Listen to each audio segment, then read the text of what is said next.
Bom, pessoal, vamos começar. A aula de hoje, então, é sobre o spin do elétron. Então, eu vou, a princípio, mostrar a evolução histórica, né, de como é que se construiu o conceito de momento angular intrínseco do elétron, que essa é a ideia, né? É um momento angular que só tem origem quântica, né, associado ao movimento do elétron, né? E a gente vai fazer toda a analogia semiclássica, e ver quais são as consequências disso do ponto de vista da descrição, né, dos elétrons nos átomos, se a gente introduzir essa informação nova, que é do spin. Mas, basicamente, a gente vai seguir, então, a parte histórica, né, entender o que acontece, quando foi introduzido esse conceito e assim por diante, né. Certo? Então, antes de fazer a introdução histórica de onde apareceu, né, a proposição do spin do elétron, né, antes eu só vou relembrar a mecânica clássica, né. A analogia clássica do spin é rotação, momento angular relativo à rotação em torno de um eixo que passa pelo centro de massa, né. Então, lá em mecânica clássica, a gente separa, né, a momento angular orbital, que tem a ver com o movimento da partícula em torno da origem do sistema de coordenadas, né? E se a gente está pensando em corpo rígido, também existe um momento angular associado para esse corpo rígido, né? O momento angular associado ao giro dele em torno do seu próprio eixo, ou seja, pelo um eixo que passa pelo centro de massa, né? Lá em mecânica clássica, a gente sabe como calcular o momento angular intrínseco de corpo rígido, né? Basicamente, o momento angular do corpo rígido é o produto do momento de inércia desse corpo rígido multiplicado pela velocidade angular de rotação em torno do eixo de rotação, né? Claro que para cada corpo rígido a gente vai ter que saber qual é o valor, né, a expressão do momento de inércia, né, associado àquele corpo rígido, né. Só para lembrar, em mecânica clássica, né, por exemplo, se a gente tem uma esfera rígida, né, de raio R, massa m, onde essa massa m é uniformemente distribuída, né, no volume esférico, né, a gente consegue calcular quanto é que vale o momento de inércia, né, relativo a um eixo que passa pelo centro de massa dessa esfera homogênea, né. Se vocês lembrarem de mecânica clássica, o momento de inércia relativo ao centro de massa é 2 quintos mr ao quadrado, né. A gente calcula isso, é fácil de calcular por simetria, né. Então, a gente conhece mecânica clássica, quanto é que é o momento de inércia associado a uma esfera homogênea, né? E a gente pode calcular qual é que é o momento angular intrínseco, né, do giro dessa esfera homogênea em torno de um eixo que passa pelo centro de massa. Só para a gente ganhar um pouco a ordem de grandeza desse momento angular clássico, né? Aqui eu vou tomar uma esfera macroscópica, né, de raio 1 metro e massa 1 quilo. Estou tomando unidades, né, tanto no comprimento quanto na massa, né, para a esfera, com densidade uniforme. Para raio de 1 metro e massa de 1 quilo, eu consigo calcular explicitamente, né, quanto vale o momento angular, né? O momento de inércia é fácil, né, 2 quintos mr2, né, com rm1, isso dá 2 quintos, que é 0,4, né? Então, o momento de inércia dessa esfera macroscópica aí é 0,4 kg vezes metro quadrado, né? Com esse valor do momento de inércia clássico, né, macroscópico, eu consigo calcular, então, o momento angular associado, né, intrínseco. Por exemplo, se eu tomar velocidades angulares macroscópicas comuns, né, que é 1 radiano por segundo, né, eu estou analisando esse caso aqui, né, onde eu tenho uma esfera, onde eu tenho um eixo de rotação que passa pelo centro de massa, e eu estou calculando quanto é que é o momento angular intrínseco, né, ou seja, o momento angular relativo ao seu giro em torno do eixo, né, que passa pelo centro, né, pelo centro de massa. Bom, a gente pode multiplicar, então, esse 1 radiano por segundo pelo momento de inércia que a gente acabou de calcular, que é o 0,4, né? Isso em SI, né, em unidades SI, isso dá 0,4, então, joule vezes segundo. Isso para esse objeto macroscópico, né? Se eu quiser calcular qual é que é a relação disso com momentos angulares quânticos, né, que, em geral, na mecânica quântica, os momentos angulares são quantizados, e são escritos em unidades de H cortado ômega, né? 0,4 joule segundo da ordem de 4 10 na 33 constantes de Planck reduzida, certo? Então, para objetos macroscópicos, os momentos angulares têm um tamanho absurdo, né? Em unidades de H cortado, né? Agora eu vou tentar, fiz a análise clássica, né, do objeto macroscópico, agora eu vou tentar reduzir, tentar puxar esse conceito de momento angular intrínseco para as partículas subatômicas, né? No caso do elétron, a gente nem tem como fazer o cálculo do momento angular intrínseco clássico, né? Porque a gente assume que o elétron é pontual, então não temos como aproximar o elétron para uma esfera rígida, né? Mas isso pode ser feito, por exemplo, para o próton, né? O próton tem um tamanho finito, né? Até na aula passada a gente utilizou, né, o tamanho do raio do próton, né? 1 femtômetro, lembrando que 1 femtômetro é 10 na menos 15 metros, né? A energia de repouso do próton é conhecida, 938 MeV, ou 0,938 GeV, né? Mas, do ponto de vista do próton, como ele tem um raio finito, a princípio a gente poderia tentar estender, né, o cálculo do momento angular intrínseco, assumindo que o próton então, é uma esfera com densidade de massa uniforme, ou seja, no volume do próton, a gente distribui uniformemente os 938 MeVs, né, de energia de repouso, né, certo? E eu vou tentar calcular qual é que seria, então, a velocidade angular de rotação de um próton, né? Se eu estou usando momentos angulares típicos de mecânica quântica, né? Que seria o mais comum para partículas subatômicas, né? Nesse regime de partículas subatômicas, em geral, as quantidades já estão quantizadas, né? Lá, mecânica quântica tem um papel importante. Mas eu quero calcular quanto é que é a velocidade angular de rotação e a velocidade no equador do próton, né, assumindo que ele é uma esfera rígida, uniforme, né, se o momento angular dele for o menor possível em mecânica quântica, que é uma unidade de H cortado. Então, o meu problema aqui é, partindo da expressão clássica do momento angular intrínseco, né, para o caso do próton, se o momento angular dele é o típico de mecânica quântica, né, que é ordens de H cortado, quanto é que é o ômega e quanto é que é a velocidade no equador desse próton, né? Certo? O momento de inércia do próton a gente pode calcular, assumindo que ele é uma esfera rígida uniforme, né, 2/5 mR2, o 2/5 é 0,4, né, a massa do próton aqui em quilogramas, eu vou colocar, né, 1,67, 10 na 20, menos 27 quilogramas, e o raio do próton eu vou utilizar em metros, né, 1 femtômetro, que é 10 na menos 15 metros, né, isso ao quadrado. Isso nos dá em unidades SI, né, o momento de inércia de um próton, né, modelado como sendo uma esfera rígida uniforme, né, é da ordem de 7, 10 na menos 58 kg vezes metro quadrado. Então, um momento de inércia pequenininho em SI. Né? Dado esse momento de inércia, eu vou calcular, estimar, né, qual é que é a velocidade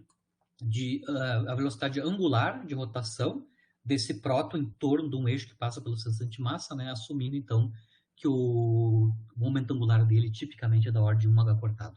Então, a gente mostrou aqui, classicamente, né, o momento angular intrínseco é o momento de inércia vezes a velocidade angular. Então, eu posso escrever a velocidade angular em termos da razão, né, do momento de inércia pelo momento angular intrínseco e pelo momento de inércia, né? O momento angular intrínseco, eu vou assumir que é da ordem de H cortado, escrito em SI, né? Então, 1H cortado é 1,054, 10 a menos 34 joules segundo, e divido pelo momento de inércia que nós calculamos aqui em unidades do SI, né? Que é o 10 a menos 58, né? A velocidade angular de rotação de um próton, né? Com um momento angular baixo, né? Em mecânica quântica, que é 1H cortado, né? É da ordem de 10 na 23 radianos por segundo, né? Se vocês conseguem entender que isso é... A velocidade de giro é gigante, né? Em radianos por segundo. Agora eu quero calcular também qual é que é a velocidade no equador do próton, né? Se for na superfície do próton e ver quanto é que lá no equador dele é a velocidade tangencial, né? Assumindo que a velocidade angular é aquela que a gente acabou de calcular ali, né? A velocidade tangencial está relacionado com a velocidade angular, né? Velocidade tangencial no equador do próton é a velocidade angular multiplicada pelo raio do próton, né? O ômega é 10 na menos 23, né? Radianos por segundo, o raio do próton é 10 na menos 15, né? Metros, isso dá 1,6, 10 na 8 metros por segundo para a velocidade no equador do próton. Isso em unidades de C, na velocidade da luz, né? É mais que a metade da velocidade da luz. Então, um próton, né? Um próton que tem momento angular baixo, que é a primeira unidade de H cortado, né, proporcional a 1 H cortado, ele já tem uma velocidade tangencial, né, uma velocidade no seu equador, que é já a metade da velocidade da luz. Se a gente, por exemplo, ir para 2H cortado, a gente ultrapassa o limite relativístico, né? Ou seja, o equador do próton está se movimentando com velocidades acima da velocidade da luz. Então, eu só estou mostrando esse exemplo bem simples aqui, né? Do ponto de vista de que está claro que a gente não vai conseguir utilizar 100% a analogia clássica quando a gente for tratar momento angular intrínseco de partículas subatômicas. No elétron não tem como ficar forçando a barra do semiclássico, né? Mas mesmo no caso do próton, né, isso vale para o nêutron também, que eles têm um certo tamanho espacial, a gente começa a ver que, dados os momentos angulares típicos em unidades de H cortado, as velocidades nos equadores desses objetos, né, já são ultra-relativísticos, né, ou são maiores que a velocidade da luz, né, violam a relatividade especial, né. Eu só não vou entrar muito em detalhe, né, só para dar um exemplo numérico, né, o tratamento de corpo rígido em relatividade especial é um tema à parte, né, da relatividade especial, né, o Dirac e o Born e o próprio Einstein trataram esse problema, né, como é que você faz o tratamento de corpo rígido lá em relatividade especial, né. Na verdade, não existe corpo rígido em relatividade especial, existe um similar, né, de corpo rígido lá. Mas eu não vou entrar nesse detalhe agora, né? O que eu estou interessado é ver como é que foi introduzido o momento angular intrínseco do elétron, né, no contexto histórico, né? Certo? E depois vamos ver as consequências do fato que o elétron tem um momento angular intrínseco além do orbital, né? Porque o elétron está orbitando. O modelo semiclássico do Bohr, né? Ele está orbitando em torno do núcleo, né? Mas também ele vai ter um momento angular próprio, né? Intrínseco, que é o spin. Né? Bom, onde é que é introduzido a questão do spin, a introdução da ideia de spin, historicamente, né? Se vocês lembrarem, quando a gente analisou o modelo atômico relativístico do Sommerfeld, né? Por que o Sommerfeld estava construindo um modelo onde as trajetórias eram elípticas, né? Justamente porque o Sommerfeld queria, né, estender o modelo do Bohr para descrever a estrutura fina, né, dos átomos, né? Então, as linhas espectrais do hidrogênio e de outros átomos, né, tinha uma estrutura fina quando a gente faz alta resolução do espectro, né? E essa estrutura fina não tem como ser explicada pelo modelo simplificado, né, do Bohr. Então, o Sommerfeld conseguiu descrever a estrutura fina, introduzindo regras de quantização, né, para as variáveis tanto radial quanto angular, né, do movimento do elétron na sua trajetória elíptica. Né. Inclusive, o Wilson Sommerfeld propuseram, então, regras de quantização geral, que são utilizadas, então, para introduzir... Qual é que é a ideia do Sommerfeld, né? A estrutura fina, né, os subníveis, são obtidos a partir da introdução de um número quântico novo, né? No modelo do Bohr existe só um único número quântico, que é o número quântico principal, n, né? No modelo Sommerfeld, como ele permitiu que o elétron se movesse em trajetória elíptica, né? Ele, através da regra de quantização nova, ele introduziu um novo número quântico, né? Então, a introdução do novo número quântico permite introduzir estruturas finas, né? Ou seja, subníveis de energia. Essa foi a ideia de Sommerfeld, né? Só que, quando foi, historicamente, né, logo depois do modelo Sommerfeld ser proposto, né, ele descrevia muito bem a questão da estrutura fina, mas a concordância foi até um limite, né? O número de linhas observadas em vários átomos, né, não eram maiores, né? Na verdade, o número de linhas que apareciam era maior que o previsto pelo Sommerfeld. Então, até a gente mostrou quantas linhas são para cada N, quantas sublinhas, né, existiam no modelo do Sommerfeld, certo? A medida experimental já estava, para alguns átomos, já começando a ficar muito diferente da proposta pelo Sommerfeld, né? Obviamente, que como eles vão resolver esse problema, se a gente utilizar o mesmo procedimento que o Sommerfeld utilizou, necessariamente teria que ser introduzido um novo número quântico, né, para permitir uma certa liberdade com a brincadeira desses números quânticos, para a gente introduzir mais subníveis, como o Sommerfeld fez na extensão do modelo do Bohr, que tinha apenas um número quântico, e no Sommerfeld tem dois números quânticos, né? Inclusive, o número quântico azimutal, o L, é introduzido pelo Sommerfeld, né? Lá naquele modelo relativístico, né? Então, para explicar a estrutura complicada que não era descrita pelo modelo do Sommerfeld, né? O Pauli, né, vai propor em 25, né, em 1925, né, para explicar essa estrutura fina e também conciliar a tabela periódica com o princípio de exclusão, né, o Pauli propôs que deveria existir um novo número quântico, né, além do NL e do M, né, associado ao elétron, né, que teria que ter apenas dois valores. Tá? Então, olhando o tipo de estrutura fina que existia, comparado com o modelo Sommerfeld, o Pauli se deu por conta que se nós introduzirmos mais um número quântico, né, desde que esse número quântico admita só apenas dois valores, né, a gente é capaz, com esse quarto número quântico e mais os outros três, de explicar, né, construir os subníveis de energia, né? Utilizando, claro, mecânica ou modelos semiclássicos ou também mecânica quântica ondulatória de Schrödinger, né? Obviamente, como no caso do Sommerfeld, né, os números quânticos, né, tanto o N quanto o L no Sommerfeld, né, estão associados a quantizações de quantidades espaciais, né? O número quântico principal no Sommerfeld tem a ver com a quantização do momento na direção radial, né? E o número quântico azimutal tem a ver com a quantização do momento na direção angular θ, né? Aqui o Pauli esperava que esse quarto número quântico, que tem dois valores possíveis, né, que admite dois valores possíveis, né, ele estaria, por exemplo, associado à quantização da coordenada tempo, né, numa teoria relativística, mas essa ideia não andou para frente, né. Mas, a princípio, ele propôs, do ponto de vista prático, né, que a estrutura de subníveis é explicada introduzindo um número quântico adicional, né, desde que ele admita apenas dois valores. É a proposta do Pauli de 25, né. Em 25, no próprio ano 25, o Goldsmith e o Uhlenbeck, né, propuseram que esse quarto número quântico proposto pelo Pauli podia ser interpretado, né, como a componente Z, né, de um momento angular intrínseco do elétron, né, que foi denominado de spin. Tá?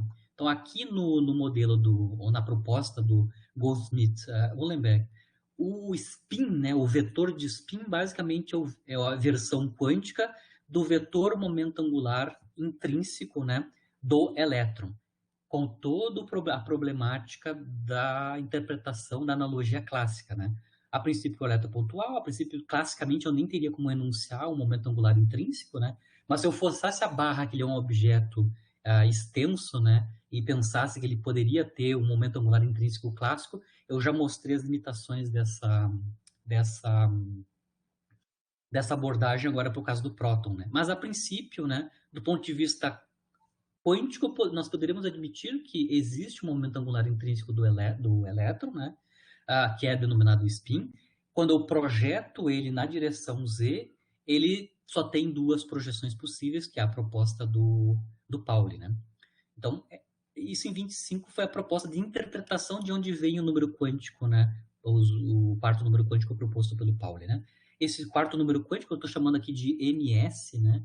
Justamente são as projeções desse momento angular intrínseco, né, do elétron na direção Z, né? E que só esse número quântico, a projeção, só tem dois valores possíveis, né? Só dois valores possíveis pela proposta do Paulo. Então, a ideia de spin do elétron remonta a 25 a esses autores, né? O Goldsmith e o Uhlenbeck, né? Como é momento angular, né? Em mecânica quântica, né? O spin é momento angular, do ponto de vista de mecânica quântica, né? A gente consegue construir a expressão do momento angular. Obviamente, se o vetor momento angular vai corresponder a um operador, né, em mecânica quântica, e este operador, claro, tem autovalores, né? Autovalores e autovetores, mas basicamente autovalores, né? O que o Uhlenbeck e o Goldsmith vão fazer é, para o módulo desse momento angular intrínseco spin, né, que eu estou chamando de S maiúsculo aqui, que é o módulo do vetor de spin, né, eles vão assumir que a forma do módulo tem a mesma forma como a gente calculou o módulo do momento angular orbital L, né? Lembrando que no caso do momento angular orbital L, né, por construção, quando a gente construiu o operador momento angular, né, a gente mostrou que o módulo de L, né, tinha os valores proporcionais a h cortado, né, que tinham a ver com o número quântico azimutal, né? Raiz quadrada de L mais 1, né? H cortado, unidades de H cortado, nos dava um módulo do momento angular orbital do elétron, né? Certo? Aqui eles vão propor que o módulo do momento angular de spin, né, o momento angular intrínseco, né, obedece à mesma regra, né? É S mais 1, raiz quadrada, unidades de H cortado. Obviamente, aqui o S é um número quântico que faz o papel do número quântico azimutal, no caso do momento angular intrínseco, né? Mas, a princípio, eles estão assumindo que o módulo desse vetor momento angular intrínseco obedece à mesma regra de quantização que o momento angular orbital, se ele é um momento angular, né? Também, né? Como a gente viu lá no momento angular orbital, né, a gente mostrou que para um determinado valor L do número quântico azimutal, né, nós temos dois L mais um valores possíveis para o número quântico M, né, o número quântico magnético. Né. Bom, se o número quântico L está sendo feito o papel dele aqui no módulo do momento angular intrínseco, né, pelo esse número quântico novo, que é o número quântico S, né, se a álgebra é a mesma, né, a gente deve considerar que o número de projeções, né, na direção z deste momento angular intrínseco deve ser 2s mais 1. Lembrando que o 2l mais 1 é o número de valores possíveis para o m, né? Mas o que significa que eu tenho 2l mais 1 valores de m? Significa que eu tenho 2l mais 1 possíveis projeções do momento angular L na direção Z, né? A mesma coisa que vai acontecer aqui com o momento angular de spin, né? Eu tenho 2S mais 1 projeções possíveis do momento angular intrínseco S na direção Z. Só que, né, na ideia do Pauli, né, o número de projeções é fixado, né? Ou seja, o número quântico MS só vai admitir dois valores possíveis, a projeção do momento angular intrínseco na direção Z só tem dois valores possíveis, a multiplicidade é 2, né? Então, se eu só tenho duas projeções possíveis e o número de projeções é 2S mais 1, tá claro que o número quântico S tem que valer 1 meio, né? O número quântico S, que faz o papel do número quântico momento, número quântico azimutal, né, no L, tem que ter valor 1 meio para que a multiplicidade seja 2, né? Se eu botar S igual a 1 meio, o número de valores possíveis para projeção na direção Z vai ser 2, e aí corresponde ao que o Pauli tinha proposto, e também o Uhlenbeck e o Goldsmith, né? Bom, se eu sei que o número quântico S é 1 meio, para satisfazer a multiplicidade de projeções no eixo Z, né, a gente consegue determinar qual é que é o valor desse número quântico, né, MS. Lembrando que eu estou usando o MS justamente porque ele é o análogo do número quântico magnético no caso do momento angular orbital. Né? No caso do momento angular orbital, que é caracterizado por um número quântico azimutal L, né? Nós temos o número quântico magnético que roda entre menos L, né? Entre menos L e mais L, né? Certo? Obviamente aqui, então, como só temos dois valores possíveis para projeção, né? Onde o S vale 1 meio, o número quântico ms, ele teria que rodar entre menos S e mais S.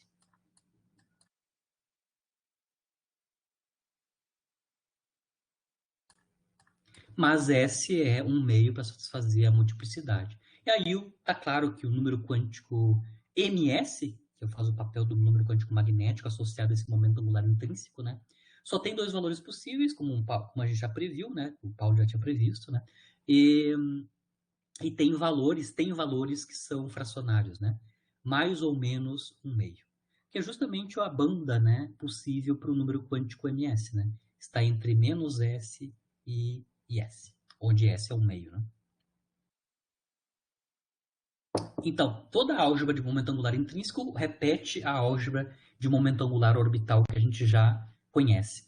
Com a única restrição que quando a gente projeta o momento angular intrínseco do elétron na direção Z, só tem duas projeções possíveis, o que implica que o número quântico magnético associado ao spin, né, que eu estou chamando de ms, né, vale mais ou menos 1,5, né? É diferente no caso do número quântico magnético, que só admite valores inteiros, né? O número quântico ms aqui admite valores semi-inteiros, né? Certo? Além, então, de explicar a estrutura fina, né, e a tabela periódica pela proposta do Pauli, né, a introdução do momento angular intrínseco, ou spin, pelo Goldsmith e o Uhlenberg, né, permite explicar a posteriori, né, um experimento super importante na mecânica quântica, que é o experimento de 22 de Stern-Gerlach, né. Então, esse experimento de Stern-Gerlach, eles estavam tentando demonstrar experimentalmente, ou analisar experimentalmente, né, a quantização do momento angular orbital, né, dos átomos, né. E o resultado que eles obtiveram foi anômalo, né? É um paradoxo que foi obtido, né? Então, a anomalia experimental observada no experimento de Stern-Gerlach D22 é explicada a posteriori, né? Pela a ideia de momento angular intrínseco ou spin. Lembrando que o experimento é 22, o spin só foi proposto em 25, né? Mas ele vai dar conta de explicar o resultado experimental daquele experimento de 22, certo? Para entender por que a introdução do momento angular intrínseco do elétron faz com que a gente tenha mais subníveis, né? Está associado com o fato que se eu estou com momento angular, não importa se é momento angular orbital ou intrínseco, né? Em torno do seu próprio eixo, né? Está associado ao movimento orbital e de movimento em torno do próprio eixo, né? Rotação do próprio eixo. Como a gente está falando de partículas carregadas, né? Então a gente está com partículas carregadas orbitando em torno de um núcleo e também girando em torno do seu próprio eixo, com todas as aspas para isso, né? Orbitando em torno do próprio eixo, né? Mas partículas carregadas, no caso do elétron, no caso do próton, né? Quando eu tenho partículas carregadas que estão orbitando, né, em torno de um determinado eixo, né, isso implica que essa partícula carregada vai ter um momento de dipolo magnético, tá? Então eu vou analisar a estrutura de subníveis a partir da interação do momento de dipolo magnético do elétron, né, dentro dos átomos, né? Então eu vou pedir para vocês lembrarem, né, o eletromagnetismo clássico, né? Vamos supor que então que eu tenha uma partícula carregada que tem carga Q e massa M maiúsculo, né? Girando, né, com movimento circular em torno de um eixo, que eu vou assumir que o eixo de simetria aqui é o eixo exatamente que é paralelo ao momento angular da partícula. Eu estou assumindo que é o eixo Z aqui, né? Mas a partícula está girando perpendicularmente, né? Num plano perpendicular ao momento angular, certo? Lá em eletromagnetismo clássico, né, se eu tenho uma partícula carregada, né, fazendo um movimento circular dessa forma, né, ela vai, devido ao seu movimento de rotação, como ela é carregada, né, vai gerar um momento de dipolo magnético, né? E lá no eletromagnetismo clássico a gente consegue obter qual é, que é a expressão do momento de dipolo magnético em termos do momento angular da partícula, né? Lá em física clássica, em eletromagnetismo clássico, né, o vetor momento de dipolo magnético, né, é diretamente proporcional ao momento angular orbital, que eu estou orbitando em torno do eixo Z, né? E a razão de proporcionalidade é a carga e duas vezes a massa, né? A carga e a massa da partícula caracterizam a relação entre o vetor momento de dipolo magnético e o vetor momento angular o movimento angular orbital, né? Orbital. Por enquanto eu estou analisando só o movimento orbital do elétron, né? Bom, mas lembrem, a gente mostrou, né, que o momento angular ele é quantizado em mecânica quântica, né? Ele não é contínuo, né? Isso significa que quando eu for calcular, né, um módulo do momento de dipolo magnético de um elétron, por exemplo, orbitando em torno de uma determinada direção espacial, né? O módulo desse vetor momento de dipolo magnético deve ser proporcional ao módulo do momento angular, claro, né? Aqui eu estou especificando para elétron, então a carga do elétron, a módulo da carga do elétron é E, duas vezes a massa do elétron, e aqui eu tenho o momento angular orbital do elétron, que tem módulo L. A gente já mostrou, né, que o módulo do momento angular de uma partícula é raiz quadrada de L mais 1, né, unidades de H cortado, né, onde L é o número quântico azimutal, né, certo? Eu ainda posso escrever esta quantidade física que aparece aqui, né, essa constante física que aparece acompanhando, né, a raiz quadrada de L mais 1, que é a carga eletrônica multiplicada pelo H cortado, dividido por 2 vezes a massa do elétron, né? Isso nós vamos denominar de magneton de Bohr, né? Essa quantidade física que tem unidades, tem dimensão de momento de dipolo magnético, né? E é denominado magneton de Bohr, certo? O magneton de Bohr, então, é definido como uma carga do elétron multiplicada pelo H cortado dividido por 2 vezes a massa do elétron. Se eu for calcular qual é que é a componente Z do momento de dipolo magnético associado ao movimento orbital do elétron, né, nós conseguimos mostrar que no caso do elétron, então, é carga dividido por 2me, a projeção no eixo Z, né, do momento angular, que é o Lz. Mas o Lz, em mecânica quântica, é quantizado também, né? O Lz tem autovalores que valem mh cortado. Certo? Em termos do magnetão de Bohr, então a gente sabe que a componente Z do momento de dipolo magnético orbital de um elétron, né, em torno do núcleo, né, é dado em termos, é quantizado também em termos do número quântico magnético m, em unidades de magnetão de Bohr. Então, aqui, fazendo analogia clássica, né, se o elétron orbita, né, em torno do núcleo, ele tem um momento angular orbital, que a gente conhece. Em mecânica quântica, isso implica que o momento de dipolo magnético e a componente Z do momento de dipolo magnético são quantizados, né? Porque os momentos angulares orbitais são quantizados, né? No caso, o modo do momento de dipolo magnético vai depender do L, né? E a componente Z do momento de dipolo magnético vai depender do número quântico M, né? Isso quanto ao movimento orbital, né? Aqui eu só estou calculando numericamente, né, o valor do magneton de Bohr, né? Ou seja, EH cortado dividido por 2 vezes a massa do elétron, né? Isso, em unidades do sistema internacional, vai nos dar, então, 9 × 10⁻²4 joule por Tesla, né? Onde joule e Tesla são as unidades SI para energia e campo magnético, né? E unidade de eletrovolts para energia, o magneton de Bohr vale 5,79 10⁻⁵ eletrovolts por Tesla, né? Então, essa dá uma normalização tanto do Mi quanto a componente Z do momento de dipolo magnético, no caso eletrônico, né?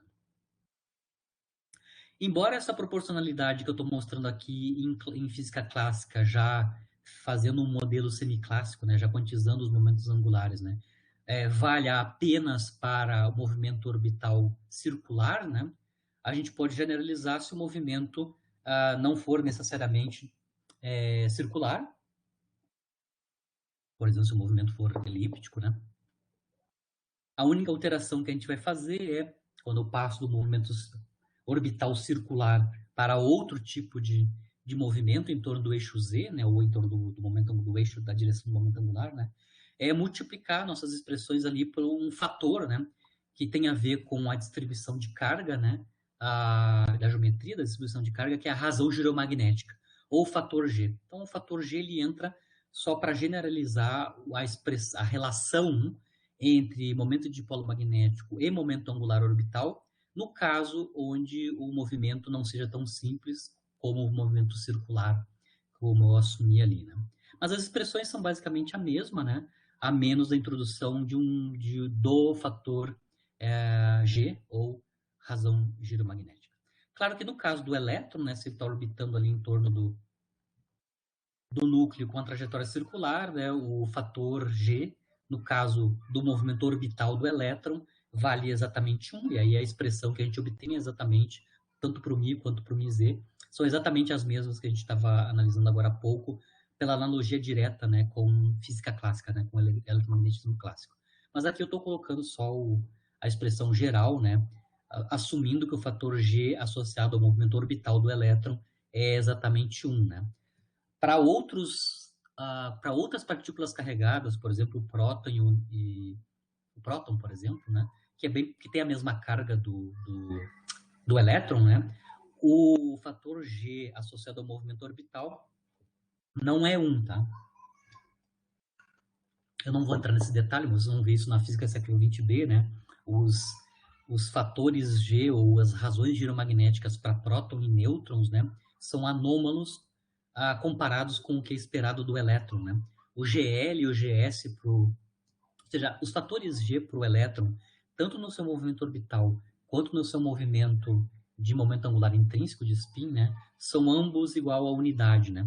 Só que as versões clássicas, né? Só que no caso do próton e do nêutron, né, que tem subestrutura, o fator G é diferente de 1, né, comparado com o caso do elétron. É só para generalizar a relação, né? O que eu estou falando é isso, né? É só para generalizar a relação entre Mi e L, né? Introduzindo a possibilidade que a gente possa calcular o Mi para outras distribuições de carga que não sejam apenas pontuais, né? Onde o GL necessariamente pode ser diferente de 1, né? Como é no caso do elétron, né? Que é pontual. Conseguimos ver aqui que no caso do elétron, né, o vetor momento de dipolo magnético é antissimétrico, né, ele aponta esse sentido contrário ao momento angular orbital, justamente porque a carga do elétron é menos e, né, então esses vetores aqui apontam em sentidos contrários, né, o Mi é o negativo de L, é proporcional ao negativo do vetor L, né, então eles têm direções opostas, né? O momento de dipolo magnético e o momento angular associado, que gera esse momento angular, esse momento de dipolo magnético, né? Certo? Qual é que é a consequência do elétron ter momento de dipolo magnético associado ao seu movimento orbital?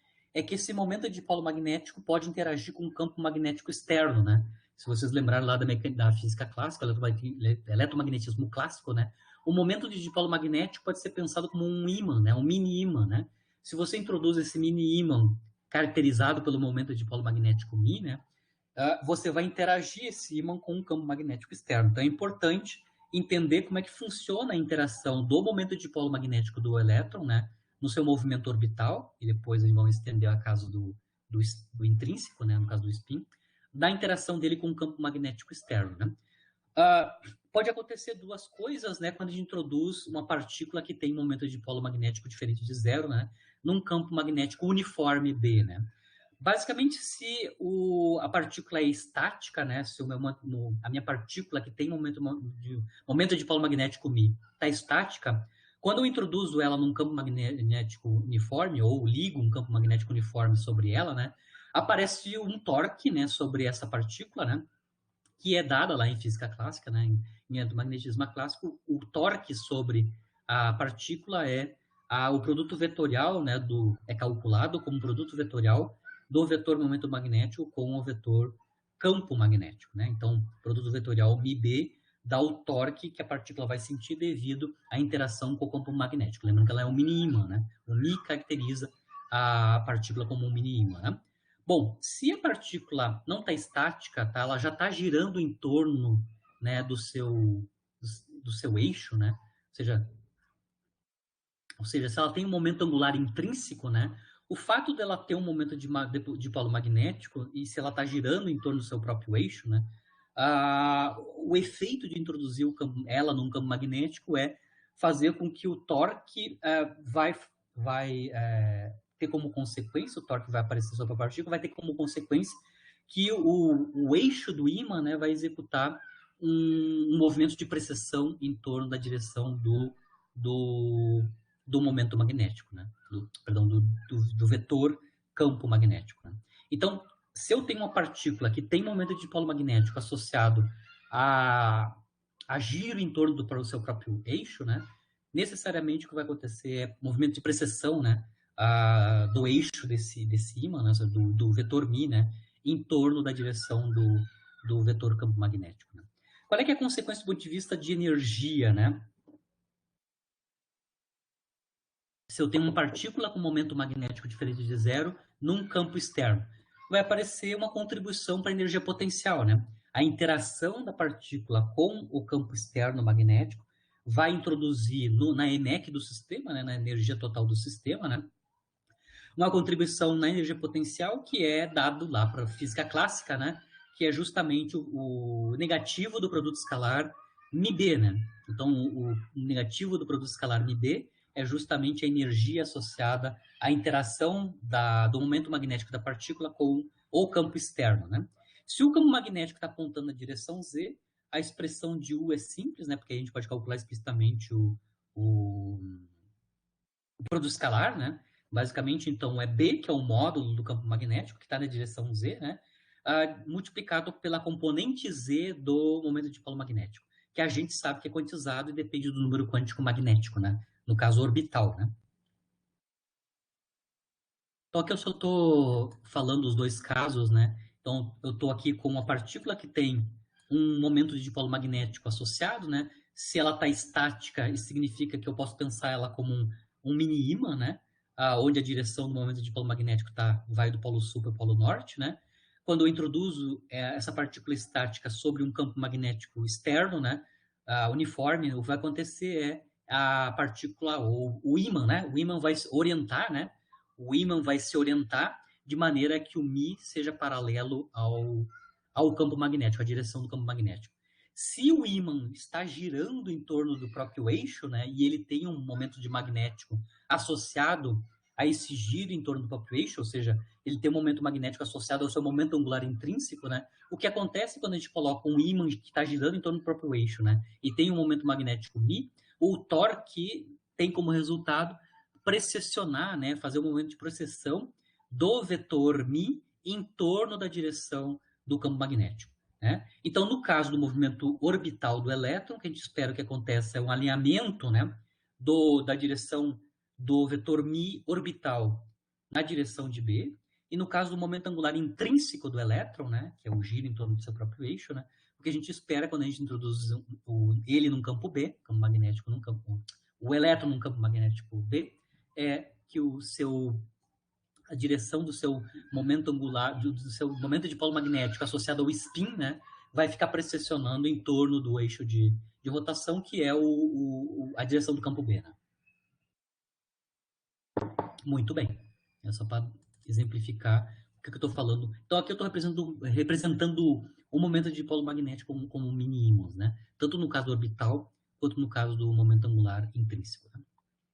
Bom, se a gente aplicar a mesma analogia semiclássica, né, onde a gente calculou, então, o momento de dipolo magnético, seu módulo, né, e a componente Z do momento de dipolo magnético, proporcional, né, aos valores do momento angular orbital, como é no caso clássico, né, obviamente quantizando os valores de L, mas a relação é a clássica, né, a gente poderia calcular quanto é que é o momento de dipolo magnético associado ao spin do elétron, né, e a componente Z nesse momento de dipolo magnético associado ao spin, por cópia carbono do caso orbital, né? Então, por exemplo, né, o módulo do momento angular, o módulo do momento de dipolo magnético associado ao spin seria proporcional, então, ao módulo do vetor de spin, né? A cópia carbono que eu estou fazendo é justamente essa daqui, né? Acabei de mostrar por analogia semiclássica, né, que o módulo do momento de dipolo magnético, devido ao movimento orbital do elétron, né, é dado em unidade de magnetron de Bohr, como sendo raiz quadrada de L, L mais 1, onde L é o número quântico azimutal, que está associado à quantização do momento angular, L. Né. Se a gente for fazer uma analogia direta, né, eu devo ter um momento de dipolo magnético associado ao movimento de spin, né, do elétron, ou seja, gira em torno do seu próprio eixo, com as aspas, né, corretas aí, né? Como é que eu escreveria, então, a expressão do momento de dipolo magnético, módulo, né, do momento de dipolo magnético associado ao spin, né? Em unidades de magnetron de Bohr. Bom, eu vou substituir o raiz de L, L mais 1, no caso do movimento orbital, por raiz de S, S mais 1, onde S é o número quântico spin, né?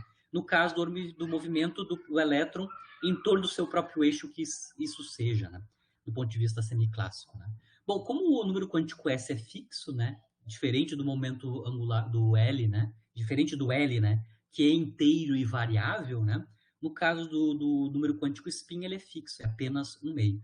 Isso significa que o momento de dipolo magnético associado ao spin do elétron, né? Basicamente é raiz de 3/4 vezes o magnetron de Bohr, e a componente Z do momento de dipolo magnético associado ao spin do elétron, né, por cópia carbono, né, trocamos o M por o MS, né, onde o ms admite apenas dois valores, né, mais ou menos um meio, né, a componente z do momento de polo magnético associado ao spin é calculável, né, depende do número quântico ms multiplicado pelo magneton de Bohr, e o módulo do momento de polo magnético associado ao spin depende do valor do número quântico S.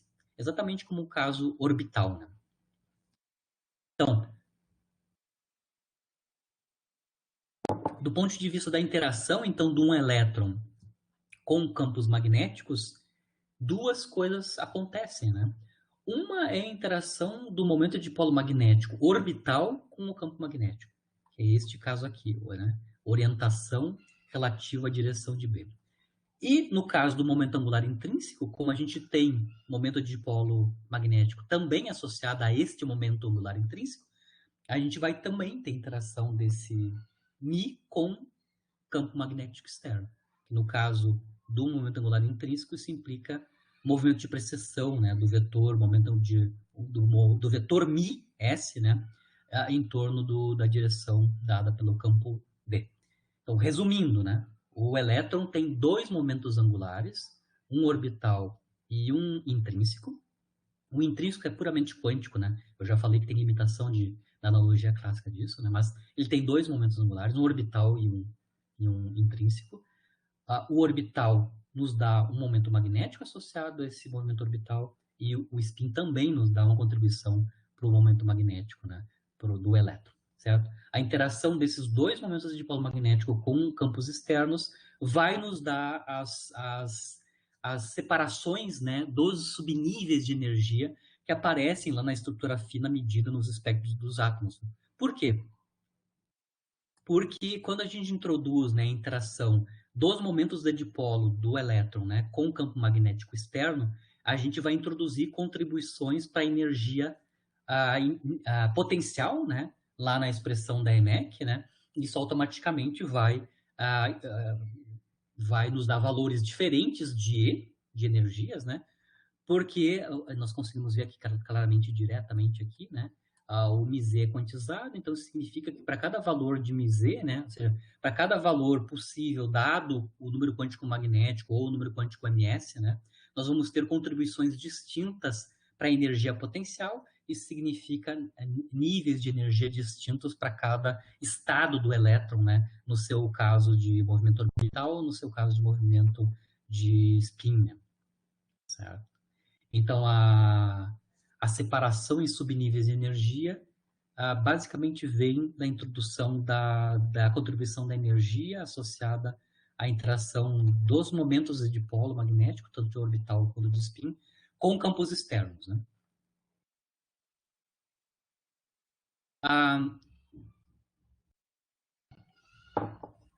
Claramente, né, quando a gente está analisando especificamente só o momento de dipolo magnético associado ao spin, né, a interação entre o spin eletrônico, né, ou o momento de dipolo magnético de spin do elétron, né, com campos externos, tem valores distintos, né, porque o número quântico ms, né, que caracteriza o μz, né, a componente z do momento de dipolo magnético associado ao spin, né, só tem dois valores possíveis.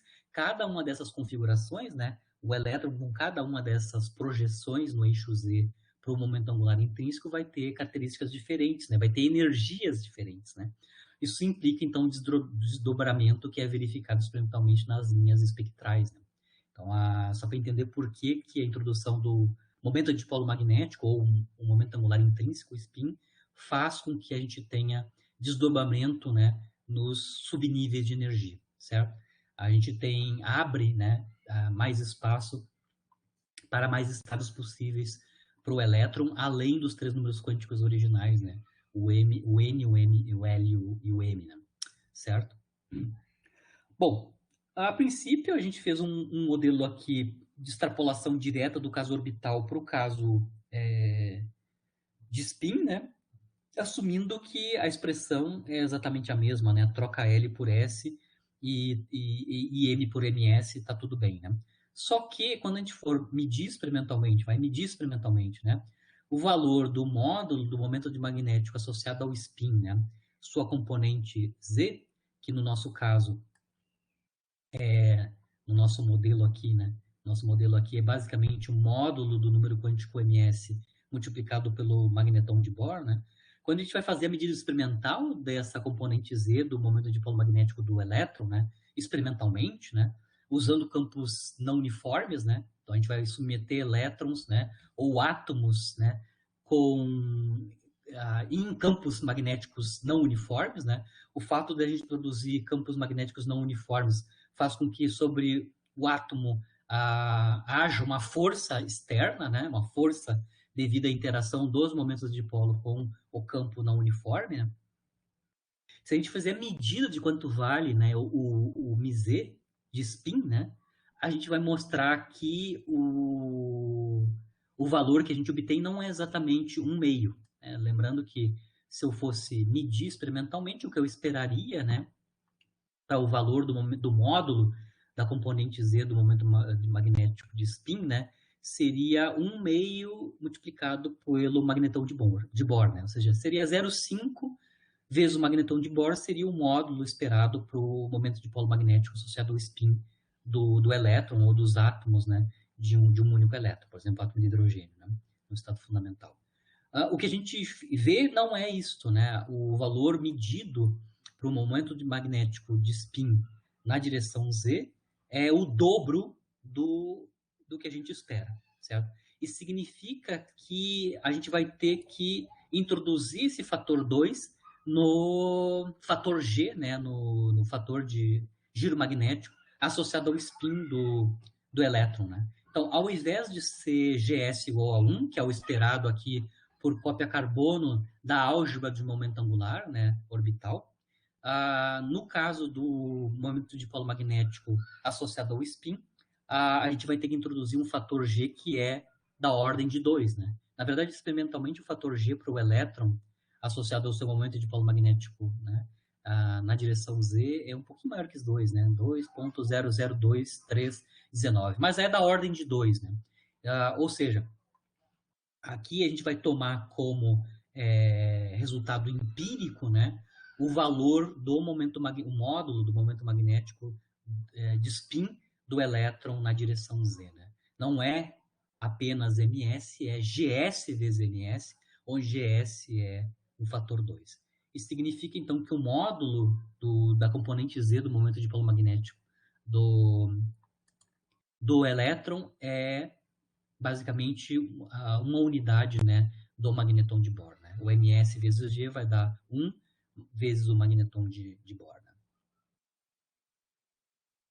Esse valor experimental do GS ou do valor do módulo de μz, né, ser distinto do esperado por cópia carbono da álgebra do momento angular orbital, né, só vai poder ser explicado dentro de um contexto de uma teoria relativística. Né? Então, o fato de por que o valor de GS, né, é 2 para o caso do elétron, no caso do seu momento magnético de spin, né, só é formulado teoricamente em mecânica quântica só em 27, né, que é na teoria do Dirac. Né, então o Dirac vai propor uma equação parecida com a equação de Schrödinger, né? Lembrando que a equação de Schrödinger é não relativística, né?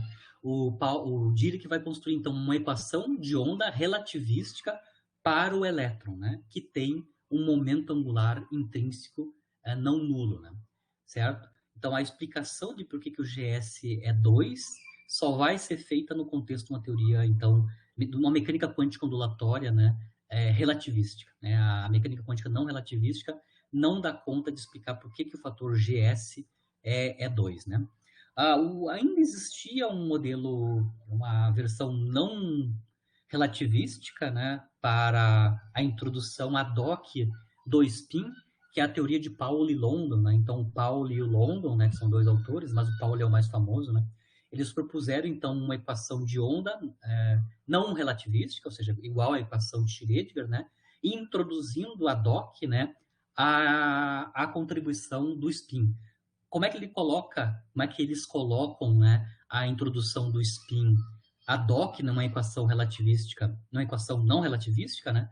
É justamente escrevendo lá na EMEC, né, na expressão do operador hamiltoniano, a contribuição para a energia potencial que tem a ver com o produto escalar do momento de dipolo magnético, e dentro do momento de dipolo magnético a gente vai colocar o valor do spin, né? Escalar com o B. Então, existiu, né, antes de 27, antes da equação do Dirac, né, uma teoria não relativística, né, quântica, que é a teoria de Pauli Dirac, onde se colocou ad hoc aquele termo de energia e se construiu a função de onda correspondente, né? Mas a resposta final, do ponto de vista de uma teoria quântica, né, a relativística, é só a teoria de Dirac que prevê que o G é 2. Na verdade, na teoria de Dirac, né, o limite não relativístico da teoria de Dirac nos dá que o fator GS tem que ser 2, né, por construção. Então, se eu pego a teoria geral de Dirac, né, pego a equação de Dirac e descreve elétrons do ponto de vista relativístico, né, e tomo o limite não relativístico dessa teoria, né, a gente pode mostrar que o valor de GS é 2. Né? O valor exato do GS só é explicado, esses pontos depois da vírgula aqui, né, são só explicados por uma teoria quântica de campos, né? Quando eu quantizo o campo eletromagnético, isso é descrito pela teoria chamada QED, né? Que é eletrodinâmica quântica, né? Quando eu quantizei também, além das partículas, as propriedades das partículas, também quantizei o campo, né? O campo eletromagnético, por isso que é eletrodinâmica quântica, né? A gente quantizou também os campos eletromagnéticos, né? Só nessa teoria de campos, né? O valor específico experimental do GS é obtida do ponto de vista da teoria, né? Certo? Só na QED. Por enquanto, para nós, a gente vai assumir que o fator G é 2, né? Ou muito próximo de 2, do ponto de vista fenomenológico, né? Isso a natureza nos diz que é assim, né? Como a gente vai estar trabalhando sempre com a teoria tipo Schrödinger, né? Que é não relativística, no nosso contexto não temos como explicar, né? Como resultado da equação de Schrödinger, por exemplo, né, o fato do GS ser 2, né? Só nas teorias relativísticas quantizadas é que vai ter explicação para esse fator 2, né? Como eu estava comentando com vocês, né, a introdução do spin do elétron vai nos ajudar a explicar a posteriori, né, um resultado intrigante, né, não esperado, né, num experimento que é de 22, né? Então, em 1922, né, esses dois experimentais, que é o Stern e o Gerlach, né, fizeram a seguinte análise, né? Eles colimaram átomos, né? Colimaram átomos e passaram esses átomos por um campo magnético não uniforme, né? O que acontece quando a gente passa partículas, né? No caso são os átomos, né? Que tem momentos de dipolo magnético não nulo. Quando isso é lembrando que o momento de polo magnético é um ímã, né? Quando eu passo um mini ímã, né, num campo magnético que é não uniforme, sobre esse mini ímã vai aparecer uma força resultante, né, como resultado da interação do momento de polo magnético com o campo externo, né? E essa força faz com que a gente tenha separação, né? Separação das diferentes componentes, né? Associado ao momento de polo magnético. Lembrando que em mecânica quântica o momento de polo magnético é quantizado, a força que vai atuar sobre cada uma dessas componentes é diferente, né? Tem intensidade diferente. A gente espera separações diferentes quando a gente passa, então, átomos, né, com diferentes momentos de dipolo num campo magnético externo que é não uniforme, ou seja, as componentes do vetor momento magnético, né, vetor campo magnético, dependem das coordenadas, né? Isso é o que significa ser um campo magnético não uniforme. É não uniforme porque as componentes do campo magnético, as componentes cartesianas do campo magnético dependem das coordenadas. Né? É diferente de um campo uniforme, né? Bom, o experimento de Stern e Gerlach é isso, né? Passa átomos, né? E num campo não uniforme. O que eles estavam esperando do ponto de vista experimental, né? Eles estavam esperando, na verdade, a separação, né? Devido a essa força aqui, para as diferentes componentes do momento angular orbital, né? Se existisse só momento angular orbital para os átomos, né? Ou seja, se os elétrons dentro dos átomos só tem momento angular orbital, o que se esperaria, né, é que o momento de dipolo magnético na direção Z seja quantizado em termos do número quântico m, né, o número quântico magnético, Isso faria com que a gente tenha, para cada M, né, para cada projeção possível, né, para cada estado diferente do elétron, né, a gente tenha diferentes forças, né, e o resultado dessas diferentes forças seria a separação dos diferentes números quânticos M, né, num anteparo. É isso que o experimento de Stern-Gerlach estava esperando, né? Quando passasse os átomos por esse campo magnético, no anteparo deveria aparecer uma separação, e essa separação teria que haver com o número quântico magnético M, né, associado ao movimento orbital do elétron. Lembrando que em 22 não tinha sido proposto ainda o spin, né? Então, naquela época, o momento angular do elétron nos átomos era apenas o orbital. Tá? Então, eles esperariam que a separação dos átomos no anteparo seguiriam, né, os números quânticos possíveis, dado o momento angular orbital daquele átomo. Né? Como é que a gente sabe que tem uma força que vai atuar sobre os átomos passando num campo magnético não uniforme? Né? Lembrando que a relação entre força e energia potencial clássica, né, é essa daqui, né? A força sobre a partícula é igual ao negativo do gradiente da energia potencial, né? No caso, quando a partícula está interagindo, né, com um campo magnético via o seu momento de dipolo magnético, né, a expressão da energia potencial associada a essa interação é sabida em física clássica, no eletromagnetismo clássico, né? É justamente como eu comentei, o negativo do produto escalar MiB, onde Mi é o momento de polo magnético orbital, né? Que o Stanley Gala estavam analisando, certo? Se eu, por exemplo, assumir que na direção XY, ou seja, no plano XY, o campo magnético é uniforme, e ele só é não uniforme na direção Z, né? Isso simplifica um pouquinho a nossa análise, né? A força, então, vai ter apenas componente Z, né? Porque a única derivada espacial não nula vai ser na direção Z, né?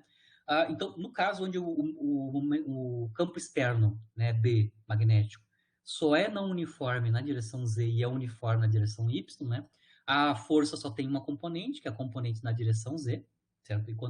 Então, nesse caso, enquanto os átomos estão passando nesse campo magnético não uniforme, vai aparecer uma força na direção Z.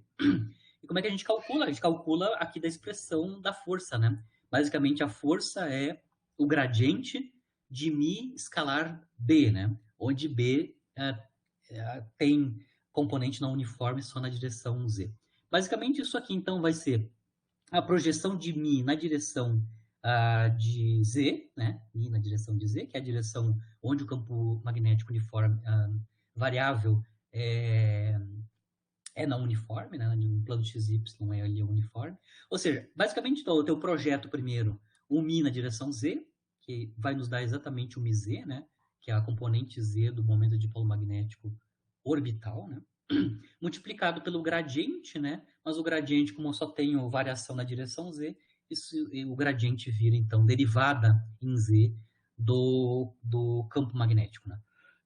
Do campo magnético na direção Z, né? Lembrando, nós acabamos de mostrar, né, que no caso do movimento angular, né, a componente Z do momento de polo magnético associado ao movimento orbital do elétron, né, vale justamente esta quantidade aqui, né, menos M é o número quântico magnético, magnetons de Bohr, multiplicado ainda pelo GL, que no caso do elétron, o fator de G é exatamente 1, né. Mas a princípio o μZ é quantizado, né, é μ vezes o magneton de Bohr, né? Onde M é um número quântico magnético que a gente já conhece. Isso multiplicado, então, pela taxa de variação espacial em Z, né, do campo B. Aqui eu estou só mostrando um detalhe, né, do experimento, dos diferentes passos, né, do experimento do Stern-Gerlach, né, de 22, né. Eles analisaram alguns tipos de átomos, né. No experimento de 22, eles passaram, então, pelo campo não uniforme, átomos de prata, né. Esse tipo de experimento foi refeito em 27, né. Lembrando que em 22 não tinha a existência a proposição não existia ainda do spin do elétron, né? Mas em 27 já tinha, né? Esse experimento foi repetido, esse tipo de experimento foi repetido em 27 pelo Phipps e Taylor, né? Para átomo de hidrogênio. Então a gente conhece, fala que é o resultado do experimento do tipo de experimento Stern-Gerlach, né, para dois tipos de átomos, né, tanto átomos de prata quanto de hidrogênio. No caso do experimento original de 22, é átomos de prata, né, de prata, né. Então, vou só mostrar aqui esquematicamente o que está acontecendo, tá? Então, aqui eu tenho um forno onde é gerado, então, né, aquecido os átomos de prata, né? Esses átomos de prata são colimados, né, pelo um colimador. Essa colimação é para que a gente tenha um feixe numa determinada direção, né? Que é essa direção que vai passar pelo campo magnético variável, né, não uniforme, né? Então, o colimador, então, vai fazer um feixe de átomos de prata que vão passar por um campo magnético não uniforme. Especificamente, ele é não uniforme só na direção Z, né? Onde o gradiente é não nulo só nessa direção. Depois que eles passam por esse campo magnético não uniforme, eles são coletados numa placa coletora, certo? O resultado da passagem do feixe nesse campo magnético variável, né? O que é esperado, que o Stern e Gerlach esperavam, né, é que as diferentes componentes, né, ou seja, os elétrons ou os átomos com esses elétrons, né, com diferentes números quânticos magnéticos, né, m, né, dariam então diferentes valores para a força que estava sendo aplicada na direção z, e a gente esperaria separação dos feixes em conformidade com a multiplicidade do número quântico m, né? Ou seja, se eu tenho um momento angular desse átomo, né, que é da ordem de 1, eu esperaria só dois feixes sendo gerados separados lá no anteparo, né? Se o momento angular orbital é 2, eu tenho 2L mais 1 sempre, né? Valores de M, eu esperaria até 3, né? Perdão, 6, né? 6 para LO2, 6 valores possíveis 5, né? 5 valores possíveis do momento de polo magnético, 5 valores possíveis para o número quântico M, ou seja, 5 separações, né, no anteparo. Então, o que eles estavam esperando era separações na placa, né, devido ao fato das diferentes componentes da força aplicada depender do número quântico M para cada átomo, né? Aqui está o detalhe do que ele tava, que eu estou comentando agora, falando, né? Mas aqui o que está acontecendo eu tenho um feixe de átomos, né? Esse feixe de átomos tem diferentes valores para o seu momento de dipolo magnético, né? Perdão, diferentes valores para o seu número quântico m, né? Por exemplo, se o momento angular desses átomos for igual a 1, né? Por exemplo, né? Se for igual a 1, os valores possíveis de m para L igual a 1 são menos 1, mais 1 e 0, né? Se eu passar o feixe, né, com diferentes valores de m para cada componente dos átomos, né, passando pelo campo magnético, cada um dos valores de m vai nos dar um valor diferente para a força sendo aplicada, e a gente vai ter separação correspondente para cada valor de m aqui no anteparo, né? Por exemplo, então, aqui se o L for 1, então estou entrando com átomos com o momento angular que é 1h cortado, por exemplo, ou cujo valor do número quântico azimutal é 1, né? Se o número quântico azimutal é 1 para esses átomos, né, no feixe, né, eu posso ter, então, átomos nesse feixe que podem ter número quântico magnético menos 1, número quântico magnético 0, ou número quântico magnético mais 1, né? Para cada valor de m, eu vou ter forças diferentes. Lembrando que para cada valor de m, eu também tenho uma projeção na direção z distinta, né, para o seu momento de polo magnético, né? Então, aqui eu estou só mostrando as três representações para os momentos de polos magnéticos associados a esses três valores de m, né? Menos 1, 0 e 1. Né? Quando essas diferentes orientações do momento de polo magnético, né, associadas aos diferentes valores de m, passam pelo campo magnético não uniforme, né? Lembrando que a força sobre ele depende do número quântico m, né? Significa que eles vão ser defletidos de maneiras diferentes, né? Os que têm número quântico magnético positivo vão ser defletidos para baixo. Os que têm número quântico magnético zero não vão ser defletidos. E os que têm número quântico magnético negativo vão ser defletidos para cima, né? Então, o que eu estou mostrando é exatamente isso daqui, né? Quando o m é menos 1, eu vou ter deflexão para cima desses átomos. Quando n igual a zero, eu não vou ter deflexão, eles vão aparecer justamente no meio do anteparo aqui, né? E quando eu tenho valores positivos do número quântico magnético, a projeção, né, a força vai ser tal que eles vão ser projetados, né, na parte de baixo, né, para baixo da parte central aqui no anteparo.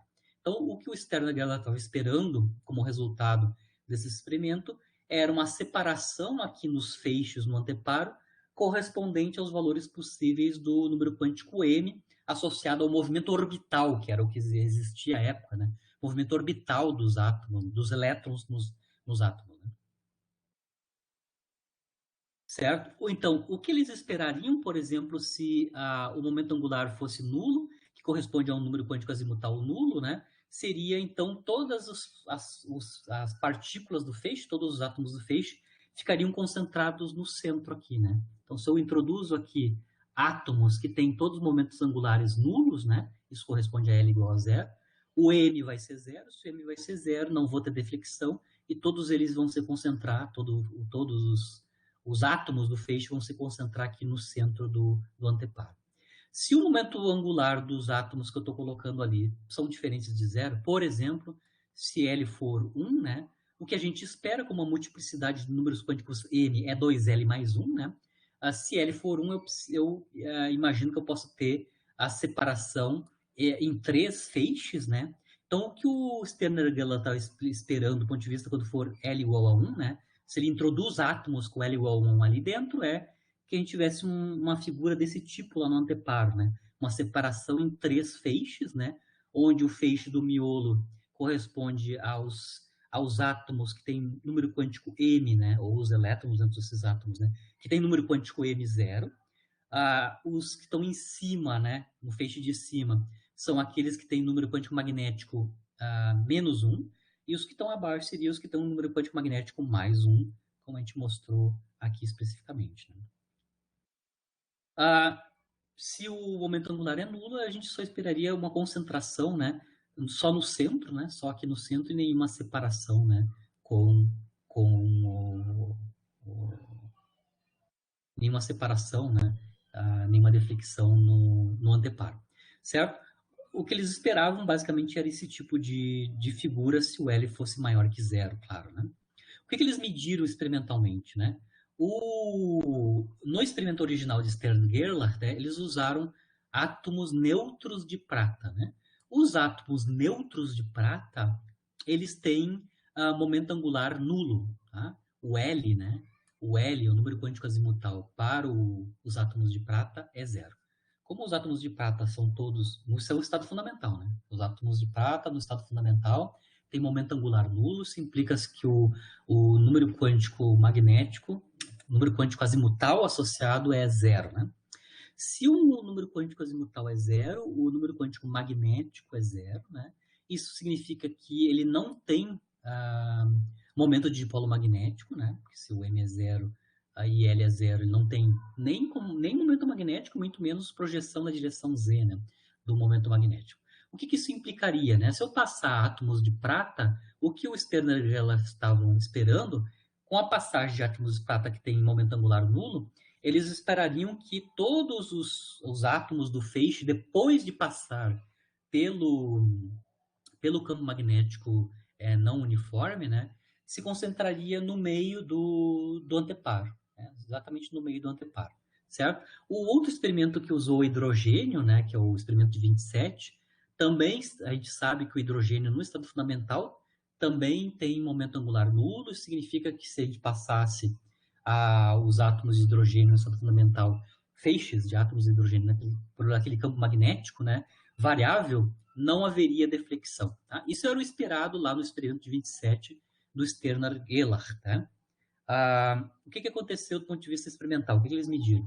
Eles mediram esse tipo de figura aqui. Tá? Na figura desse, isso aqui são os retratos originais do experimento original do Gerlach de 22, tá? Quando eles desligavam o campo magnético, né, ou seja, só passavam os átomos de prata, o feixe de átomos de prata, né, e deixava eles aparecerem lá no anteparo, né?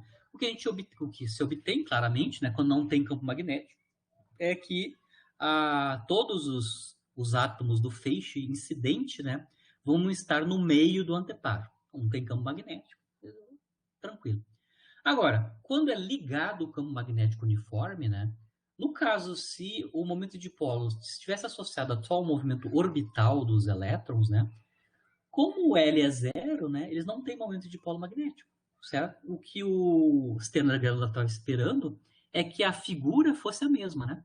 Mesmo ligando o campo magnético, como os átomos de prata têm momento angular nulo, o que se esperaria, né, do ponto de vista da quantização do momento magnético na direção z, né, seria esse tipo de figura.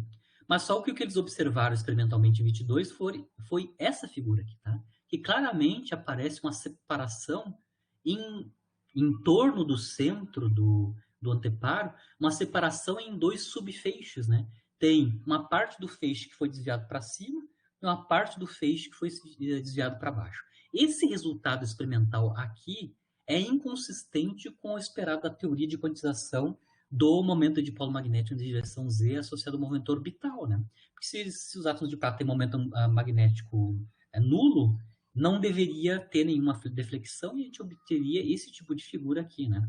Então, em 22, essa explicação para a separação não tinha resposta, né? Não tinha resposta dentro do contexto da teoria quântica vigente, né? Onde o único momento angular associado ao elétron é o seu movimento orbital, né? Que é nulo no caso dos átomos de prata, né?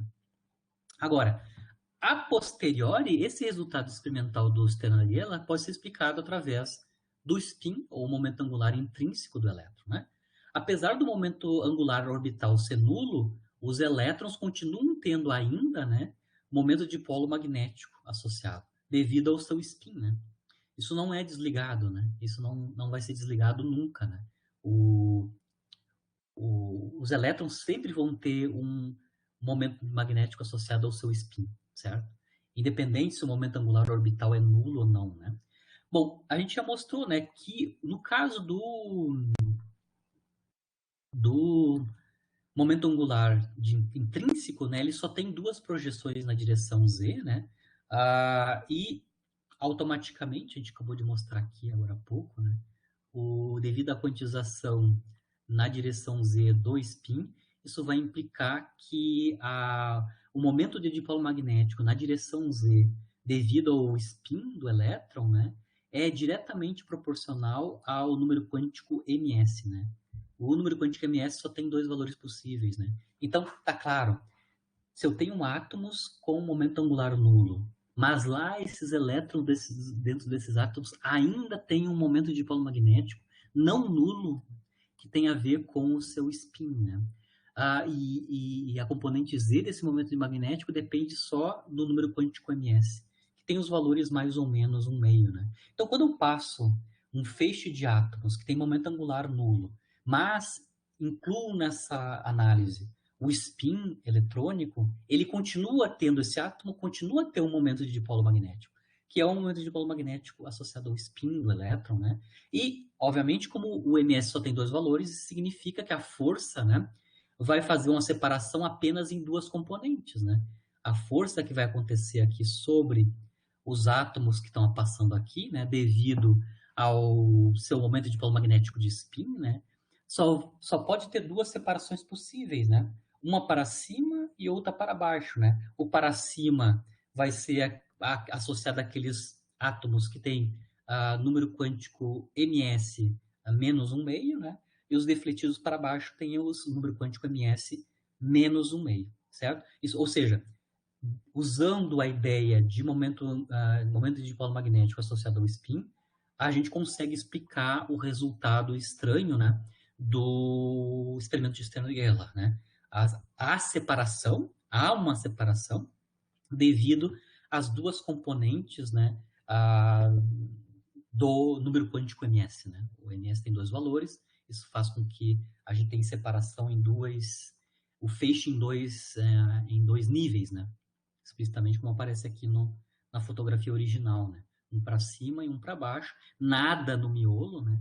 Obviamente nada no miolo, porque do ponto de vista do número quântico ms não existe valor zero pro ms, né? Ou ele é menos um meio ou ele é mais um meio, né? Isso significa que eu vou ter força não nula para cima ou para baixo, né? Mas nunca força nula, né? Já no caso do movimento orbital, sim, eu posso ter n igual a zero, né? Isso significa átomos não defletidos, né? Mas no caso do spin, a deflexão só pode ocorrer desta forma, né? Só em dois níveis, né? Certo? Bom, o que significa do ponto de vista formal quando a gente for escrever, né? Tentar escrever agora a função de onda completa do átomo de hidrogênio, dos elétrons do átomo de hidrogênio, quando a gente introduziu essa variável nova, ou esse grau de liberdade novo, que é o do spin do elétron, né? Bom, a gente vai ter que generalizar a função de onda, ou as autofunções do átomo de hidrogênio, né? Incluindo na autofunção, né, a informação sobre o número quântico ms, né? Que são os dois valores possíveis da projeção do spin do elétron na direção z, né? Então, além do N, do L e do M, estou chamando aqui de ML, né? Nós temos que introduzir também o novo número quântico, que é o número quântico MS, né? Isso significa que, comparado com o caso anterior, onde o spin não era incluído, né? No estado fundamental do átomo de hidrogênio, a gente tem 2 estados para o elétron, né? Um estado do elétron no estado fundamental, com projeção do spin na direção Z, mais um meio de H cortado, e um outro estado do elétron, onde a projeção do spin deste elétron é menos um meio H cortado na direção Z. Então, a introdução do spin faz com que a função de onda do estado fundamental do elétron num átomo, né, seja separado, né, nos dois estados de projeção do spin na direção Z, né, mais um meio, menos um meio para o número quântico ms, né, que são as duas projeções possíveis no eixo Z do momento angular intrínseco do elétron, né. Se a gente quiser calcular ou construir, né, a função de onda completa do estado fundamental do átomo de hidrogênio, né, basicamente a função de onda completa basicamente é uma superposição, né, dessas duas funções de onda, como eu indiquei, onde cada uma delas estão rotuladas também pelo número quântico ms, né, o número quântico associado à projeção do spin na direção z, né. A probabilidade de encontrar, se eu estou no estado fundamental, né, a probabilidade de encontrar o elétron em um determinado estado de spin, né, de projeção do spin, né, é exatamente 50%, né. Se eu faço uma medida sobre qual estado de spin do elétron no estado fundamental, a gente vai mostrar que 50% das vezes vai estar no estado up, né, spin up, ou 50% das vezes vai estar no estado spin down, né, o spin menos um meio, né, componente menos um meio, certo? Eu encerro por aqui a aula de hoje sobre o spin. Eu dei do ponto de vista... São 2 momentos, né? Primeiro, eu pisei um pouquinho no acelerador, no freio, né? E tentei mostrar para vocês que a analogia direta, clássica, né, não vai funcionar muito bem do ponto de vista se eu aplicar as ideias clássicas no caso quântico, né? Eu mostrei no caso do próton, fica claro, e no elétron a gente nem tem como calcular, né, do ponto de vista semiclássico, um momento angular intrínseco, né? E aí depois eu mostrei a evolução histórica dessa quantidade do ponto de vista fenomenológico, né? Então, a ideia de spin aparece primeiro como uma introdução de números quânticos a mais, né? Um número quântico adicional que tem dois valores possíveis, essa é a proposta do Pauli, né, em 25. A interpretação desse número quântico como sendo projeções de um spin aí é devido ao Uhlenbeck e o Goldsmith, né, no próprio ano de 25.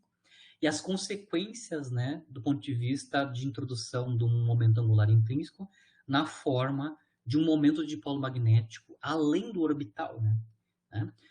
Na aula que vem a gente vai analisar qual é que é a relação, né, a inter-relação, né, entre esses 2 momentos angulares que o elétron tem no átomo, né? O momento angular orbital e o momento angular intrínseco ou de spin, certo? Então, na aula que vem, a gente vai construir o momento angular total do elétron, né? Que, do ponto de vista semiclássico, seria a soma dos vetores L e S, né? Dos momentos angulares orbital e intrínseco de spin, né? E vamos ver qual é que são os autovalores e os autovetores, mas especificamente quais são os autovalores, né, desse operador. Porque se eu tenho um momento angular total, que é o J clássico, né, automaticamente eu vou ter um operador associado com o J, e esse operador tem autovalores, né, que a gente vai construir na aula que vem. Construídos os autovalores de J, a gente está em condições, né, de já entender como é que são as estruturas de elétrons, né, de átomos com muitos elétrons, né.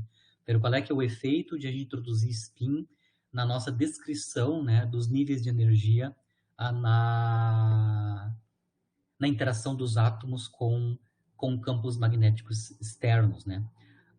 Outra coisa, mesmo que a gente não tenha campo magnético externo, né, os elétrons estão orbitando em torno do núcleo, né. Se eu analisar a órbita do elétron em torno do núcleo, mesmo lá no modelo atômico do Bohr, né, eu posso pensar que no sistema de repouso do elétron, o núcleo é que está girando em torno do elétron, né? Lembrando que o elétron tem spin, ele sempre vai existir, né? E se o núcleo está girando em torno desse elétron, no sistema de repouso do elétron, né? Lembrando que partícula carregada, né, fazendo um movimento orbital, gera um momento de dipolo magnético, né? Significa que o elétron, mesmo com campo magnético externo nulo, ele ainda sente campos magnéticos devido ao seu movimento em torno do núcleo. Então a gente vai mostrar na aula que vem qual é que é a intensidade, né, dessa interação do spin do elétron com o campo magnético criado pelo seu movimento em torno do núcleo. Isso é super importante, que a gente não precisa ter campo externo magnético para haver separação entre os níveis de energia. Isso ocorre já naturalmente, porque dentro do átomo já tem um campo magnético sobre o spin do elétron, que é o campo magnético gerado pelo movimento do núcleo, né? Certo? Isso tudo a gente vai ver, claro, e fazer, claro, aplicações das quantidades que a gente analisou hoje, né? Mais em detalhe, em exercício de fixação na aula que vem. Certo? Encerro a aula de hoje por aqui, fico à disposição de vocês. Nessa semana que vem a gente tem feriado na terça-feira, né? Dia de finados. Então, me despeço de vocês, dou um bom final de semana, um bom feriado, um bom descanso nesse feriado, né? Temos atividades, claro, sábado, mas vocês têm a semana que vem para continuar. Então, nós voltamos na próxima quinta-feira, né? Com a análise do momento angular total e também aplicações dos conteúdos que a gente viu na aula de hoje, na próxima quinta-feira, tá? Abraço, bom descanso. Nos vemos, então, daqui a uma semana na próxima quinta-feira, então, tá? Bom feriado, bom descanso. Tchau, tchau.